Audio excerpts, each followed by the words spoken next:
Ruth, chapter 2. Ruth meets Boaz. Now Naomi had a relative on her husband's side from the clan of Elimelek, a man of standing whose name was Boaz.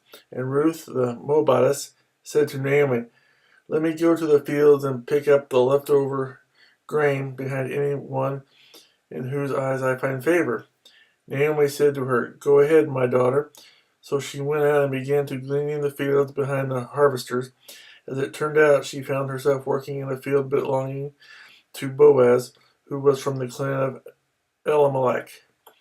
Just then, Boaz arrived from Bethlehem and greeted the harvesters. "The Lord be with you." "The Lord bless you," they called back. Boaz asked the foreman of his harvesters, "Whose young woman is that?" The forewoman replied, "She is the Moabitess who came back from Moab with Naomi." She said, "Please let me glean and gather among the sheaves behind the harvesters." She went into the field and has worked steadily from morning till now, except for a short rest in the shelter. So Boaz said to Ruth, "My daughter, listen to me. Don't go and glean in another field, and don't go away from here. Stay here with my servant girls. Watch the field where the men are harvesting, and follow along after the girls. I have told the men not to touch you, and whenever you are thirsty, go and get a drink from the water jars the men have filled." At this, she bowed down with her face to the ground. She exclaimed, "Why have I found such favor in your eyes that you notice me, a foreigner?"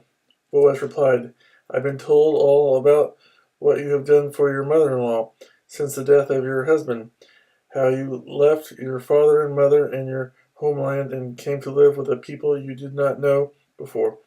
May the Lord repay you for what you have done. May you be richly rewarded by the Lord, the God of Israel, under whose wings you have come to take refuge.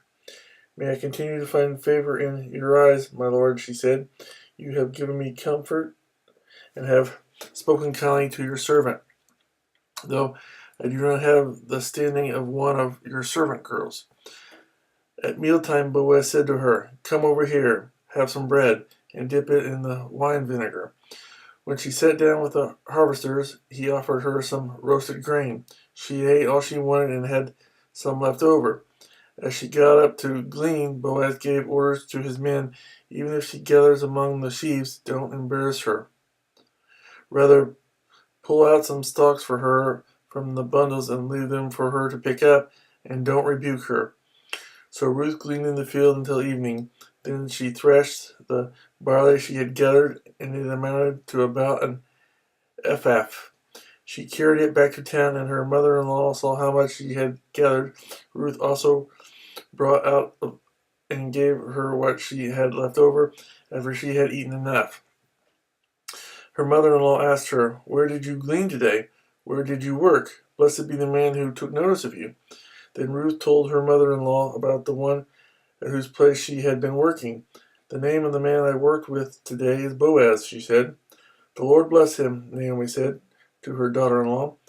"He has not stopped showing his kindness to the living and the dead," she added. "That man is our close relative. He is one of our kinsman redeemers." Then Ruth the Moabite said, "He even said to me, 'Stay with my workers until they finish harvesting all my grain.'" Naomi said to Ruth, her daughter-in-law, "It will be good for you, my daughter, to go with his girls, because in someone else's field you might be harmed." So Ruth stayed close to the servant girls of Boaz to glean until the barley and wheat harvests were finished, and she lived with her mother-in-law.